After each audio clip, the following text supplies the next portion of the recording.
What you will learn in this story. The CIA triad: confidentiality, integrity, and availability, and why they matter.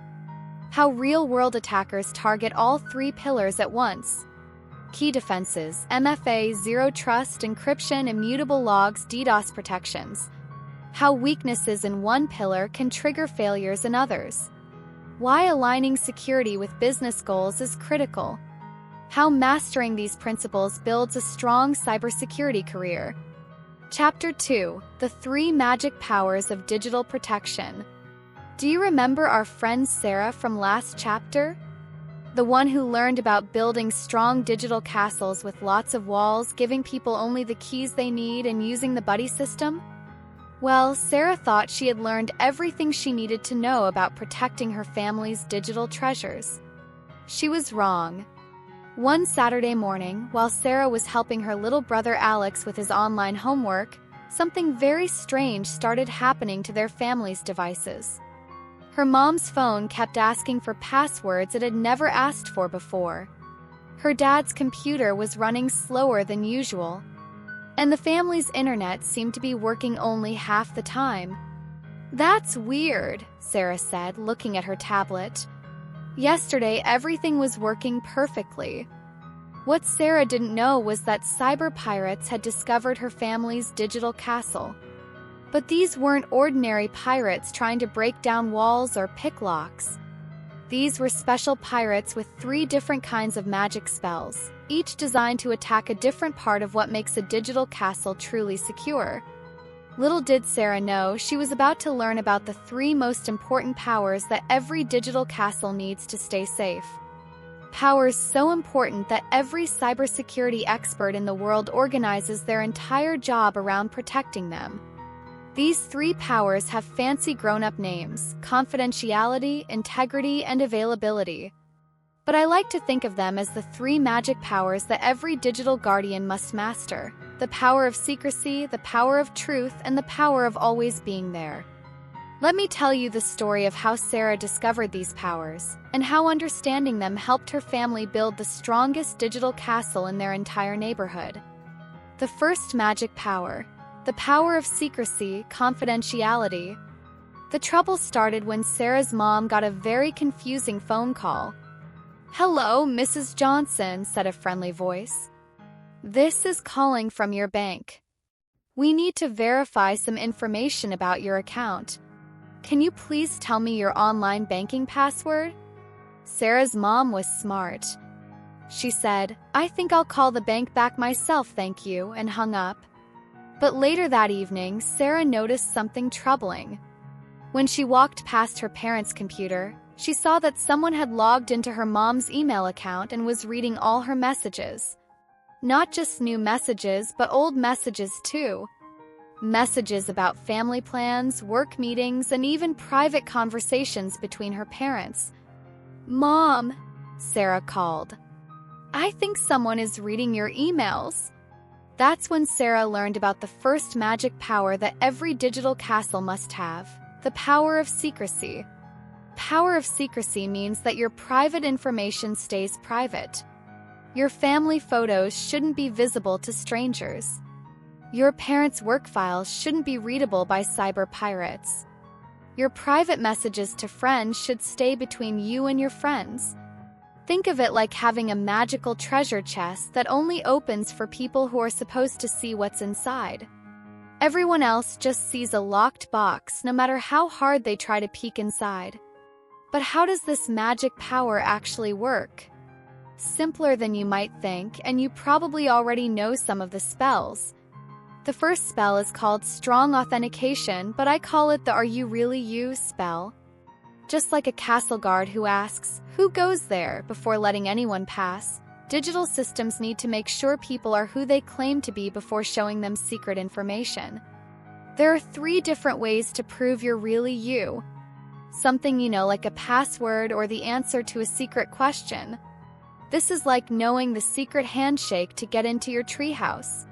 Something you have, like your parents' phone or a special key card. This is like having the actual key to your house. Something you are, like your fingerprint or the way you talk. This is like how your family recognizes your voice even when they can't see you. The strongest "Are you really you?" spells use at least 2 of these at the same time. Maybe you need to type in a password and get a special code sent to your phone. Cyber pirates might be able to guess your password, but it's much harder for them to also steal your phone. Sarah's family learned this lesson when they discovered that the cyber pirates had figured out her mom's email password by watching her type it in at a coffee shop. But because her mom hadn't set up the phone code part, the password was all the pirates needed. "From now on," Sarah's mom said, "I'm going to use that 2-step verification thing the email company keeps asking about. Even if someone figures out my password, they still won't be able to get in without my phone." The second spell is called Encryption, but I think of it as the secret code spell. This magic turns your information into a jumbled mess that looks like nonsense to anyone who doesn't have the special key to decode it.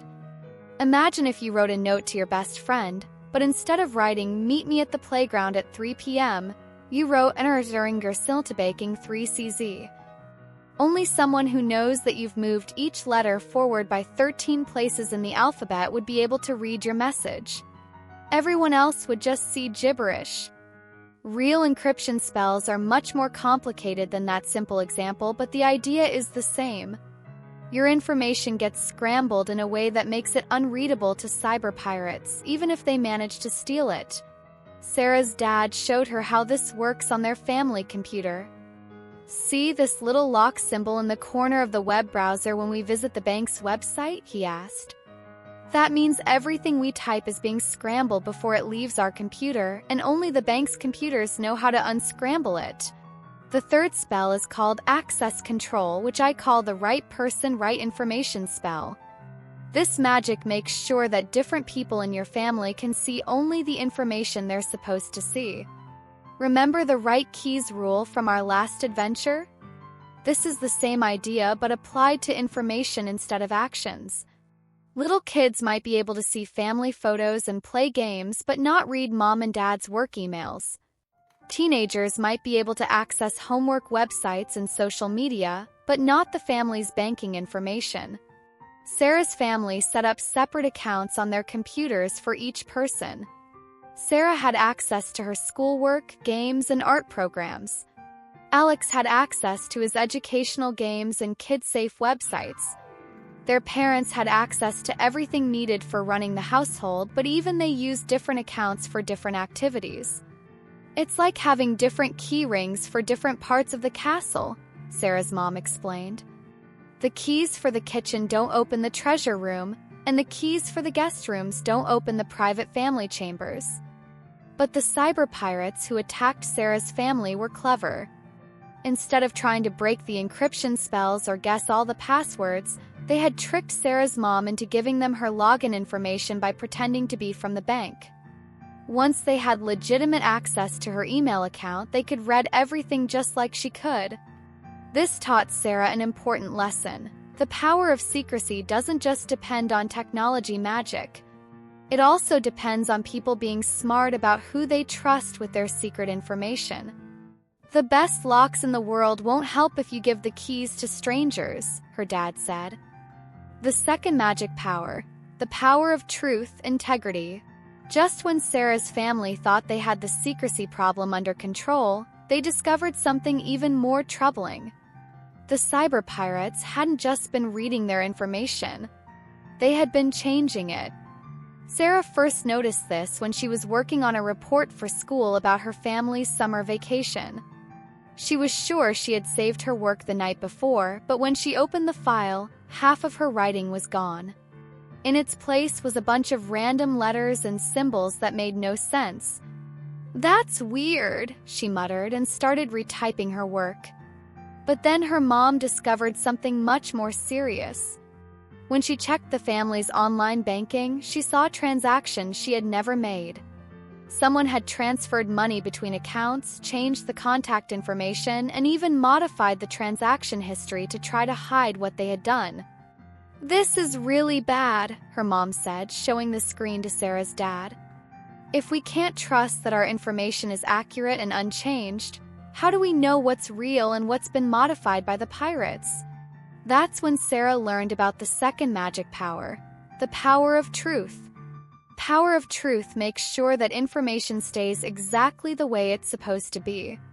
When you save a document, it should still contain the same words when you open it tomorrow.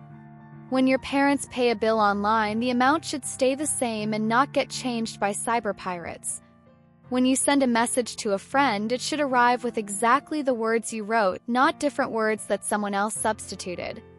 Think of it like having a magical guard who stands watch over all your information and shouts an alarm if anyone tries to change even a single letter without permission.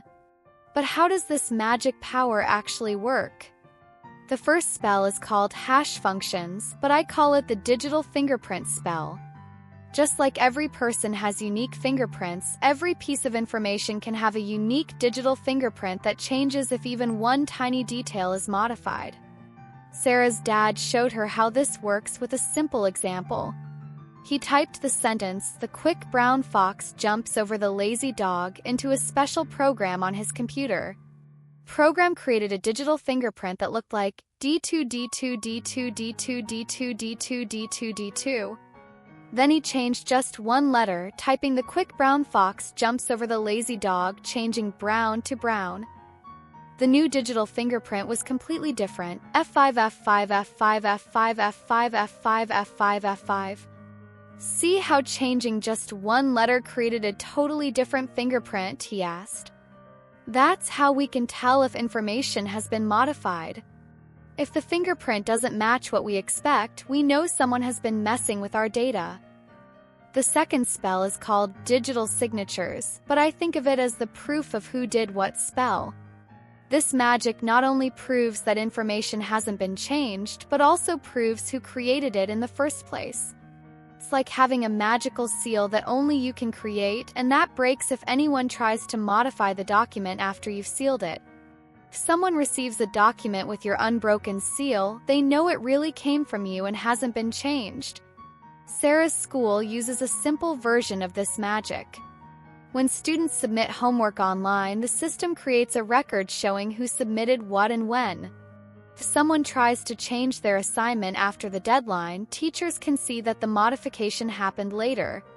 The third spell is called audit logs, which I call the everything that ever happened spell. This magic keeps a detailed diary of everything that happens to important information. Who accessed it, when they looked at it, what they changed, and why they made the changes.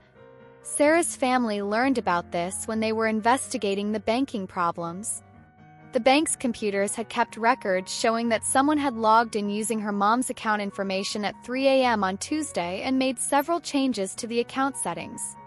Since Sarah's mom was asleep at 3 a.m. and had never given anyone else her banking information, this proved that cyber pirates had been using her account without permission. It's like having a security camera that records everything, Sarah's mom explained. Even if the pirates thought they were being sneaky, the computer kept track of what they did. But the cyber pirates who attacked Sarah's family were especially sneaky about the power of truth.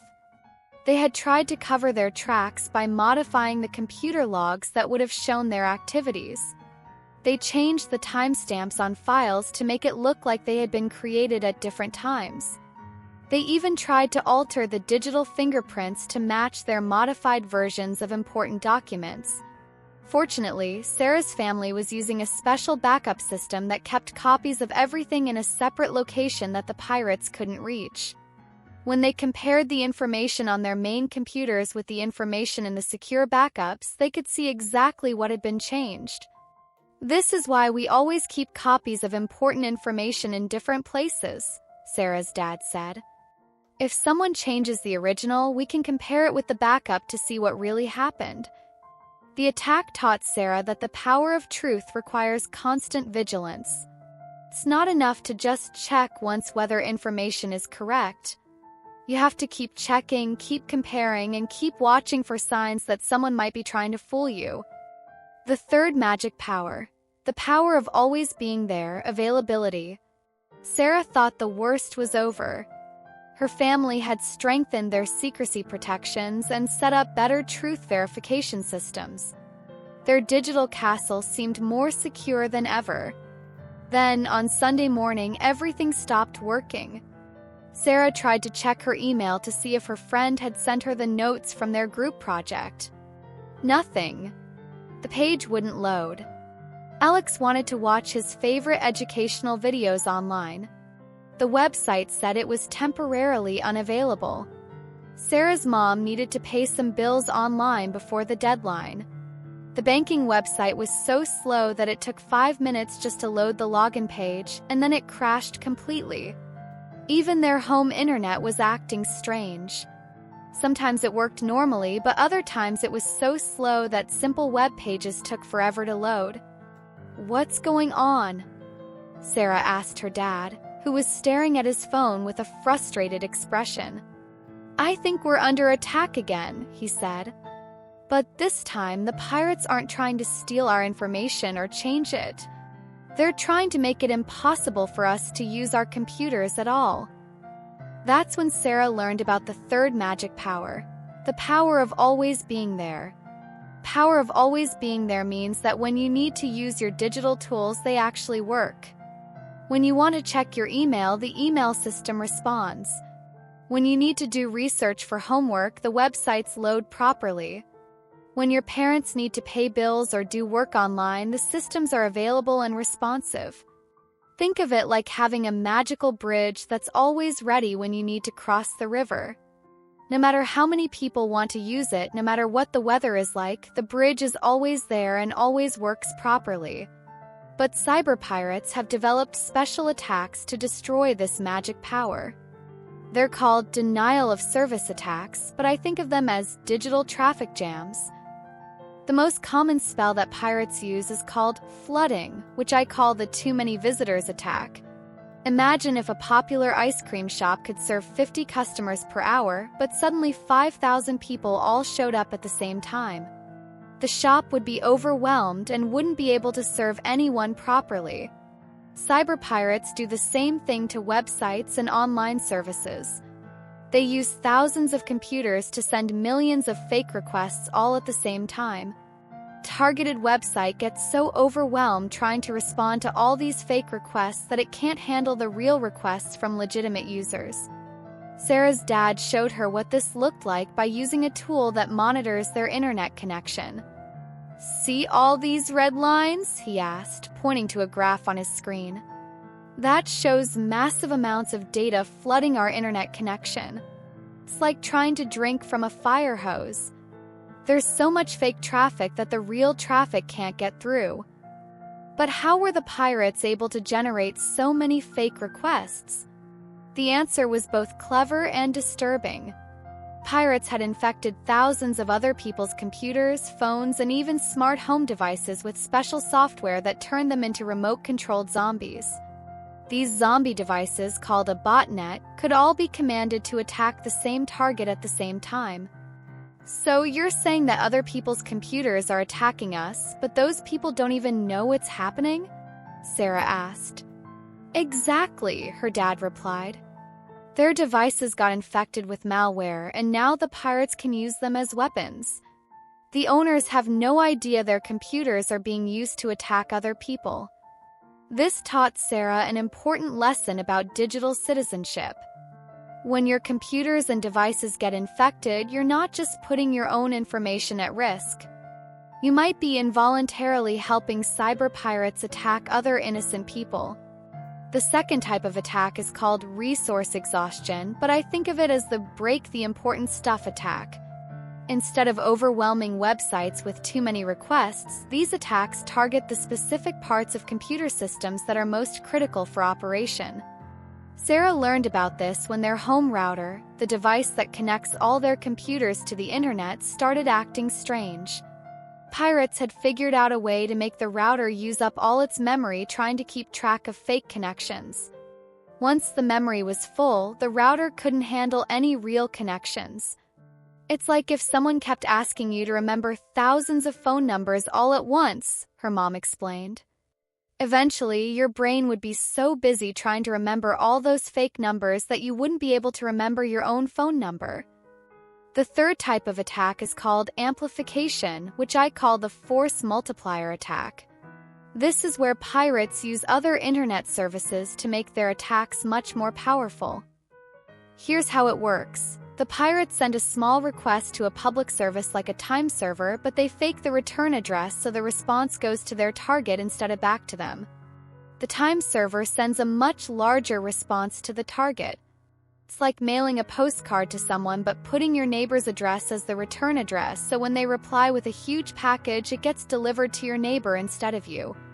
By using hundreds of these services at the same time, pirates can turn a small attack into a massive flood of unwanted traffic. Sarah's family fought back against these attacks using several defensive spells. The first defense is called rate limiting, which I think of as the one at a time please spell. This magic makes sure that no single source can make too many requests too quickly. If someone tries to overwhelm a service with rapid-fire requests, the rate-limiting spell slows them down or blocks them temporarily. The second defense is called traffic filtering, which I call the good guys only spell. This magic analyzes incoming requests and tries to tell the difference between legitimate users and attacking zombies. Requests that look suspicious get blocked or sent to a special waiting area where they can be examined more carefully. The third defense is called load balancing, which I think of as the share the work spell. Instead of having one computer try to handle all requests, this magic spreads the work across many computers. Even if the attack is too big for one computer to handle, the combined power of many computers working together can often keep the service running. Sarah's family implemented these defenses by upgrading their internet service, installing better networking equipment, and subscribing to a service that filters out malicious traffic before it reaches their home network. But the most important lesson Sarah learned was that availability attacks often work in combination with secrecy and truth attacks. While her family was distracted dealing with their websites not working properly, the pirates were also trying to steal information and modify important files. They create chaos with availability attacks to keep us busy, her dad explained, while they sneak around trying to break our secrecy and truth protections. It's like setting off a fire alarm to distract the guards while they rob the treasury. How the three magic powers work together. As Sarah's family recovered from their multi-day cyber pirate attack, they began to understand something very important. The three magic powers don't work independently. They're like a three-legged stool. If any one leg breaks, the whole thing falls down. Power of secrecy depends on the other two powers. If availability attacks prevent you from accessing your security tools, you can't update your passwords or check whether your accounts have been compromised. If truth attacks corrupt your security logs, you can't tell whether your secrecy protections are working properly. Power of truth depends on the other two powers. Secrecy attacks allow pirates to access your systems with legitimate credentials. They can modify information without triggering most truth-checking systems. If availability attacks prevent your truth verification systems from working, you won't know when your information has been tampered with. Power of always being there depends on the other two powers. If secrecy attacks give pirates access to your system configurations, they can modify your availability protections to make them less effective. If truth attacks allow pirates to corrupt your network settings, your services might become unavailable even without a direct availability attack. Sarah's family experienced this interconnection firsthand. Pirates had started with a secrecy attack, stealing her mom's login credentials. They used that access to modify system configurations, truth attack, that made the family's internet connection more vulnerable to flooding, availability attack. Then they used the chaos from the availability attack as cover to steal more information and modify more files. It's like a puzzle where all the pieces fit together, Sarah realized. They didn't just attack us three different ways. They attacked us one way that made the other attacks possible. This taught Sarah why cybersecurity experts always talk about these three powers together. You can't just protect secrecy and ignore the others. You can't just focus on keeping systems running and ignore whether the information is trustworthy. Real protection requires all three powers working together in harmony. Sarah's family's new security plan addressed all three powers. For the power of secrecy, strong, unique passwords for every account, two-factor authentication on all important services, regular reviews of who has access to what, education about social engineering tricks that pirates use to steal credentials.